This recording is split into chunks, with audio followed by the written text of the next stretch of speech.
Today is all about this, the Nikon D5600.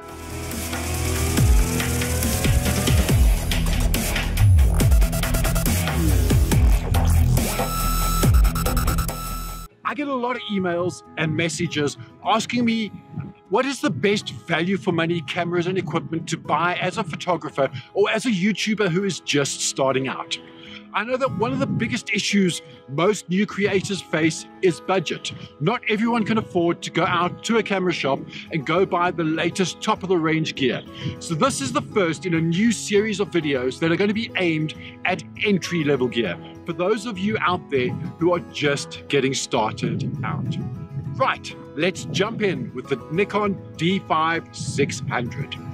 Now, the 5600 packs a lot of impressive features and settings into what is meant to be a consumer DSLR. And I must say that the results out of this camera have been pretty damn good.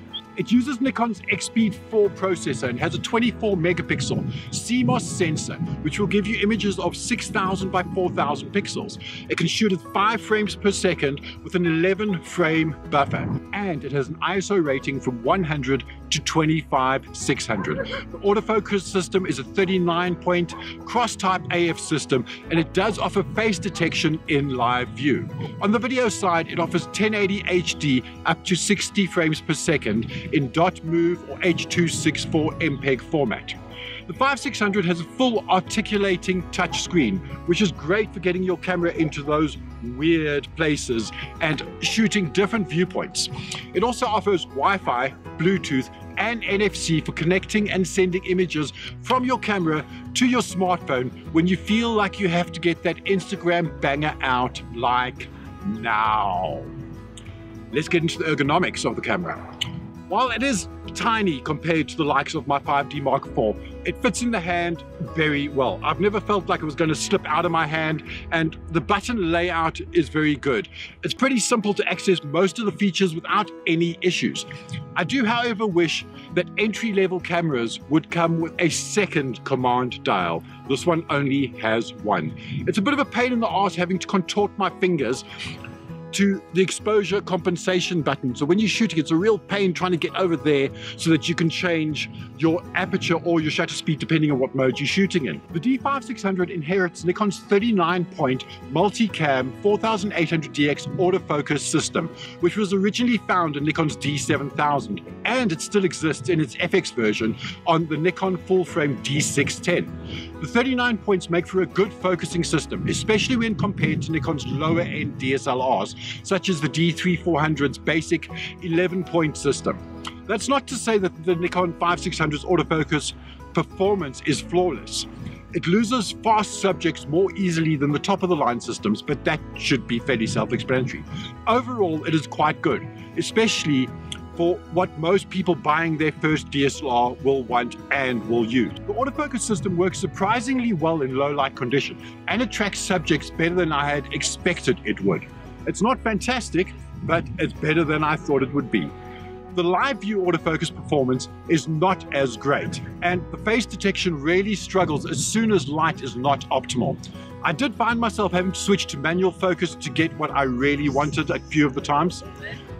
This won't really affect those of you who are getting the camera purely to take photos, but if you want to use it to make videos, this is something you need to be aware of. The image quality of the D5600 is super impressive. In fact, it's in line with pretty much any other APS-C or crop frame camera available on the market today.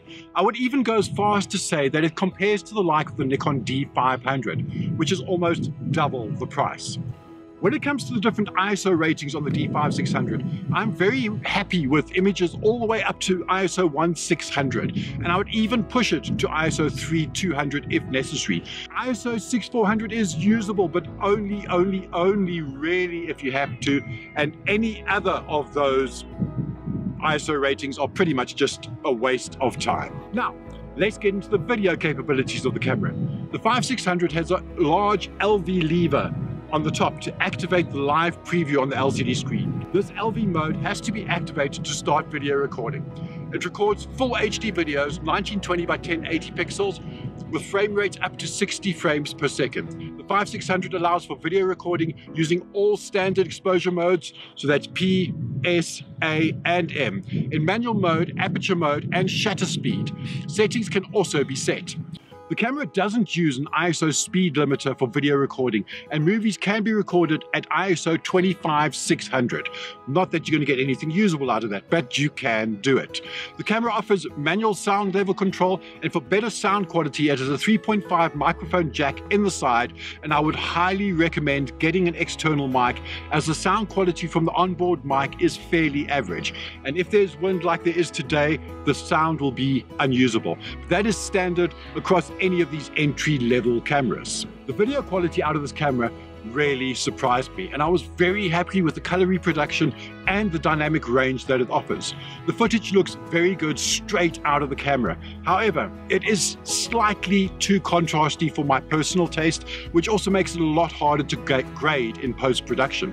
Noise results are excellent at most ISOs, and color noise only really starts becoming visible at ISO 6400 and higher. Overall, I like the Nikon D5600. I think it's perfectly aimed at its target audience. I think that it has pretty much everything you would expect from an entry-level DSLR in terms of photo quality and video. And it's pretty much perfect for someone who wants to get started in the content creation game.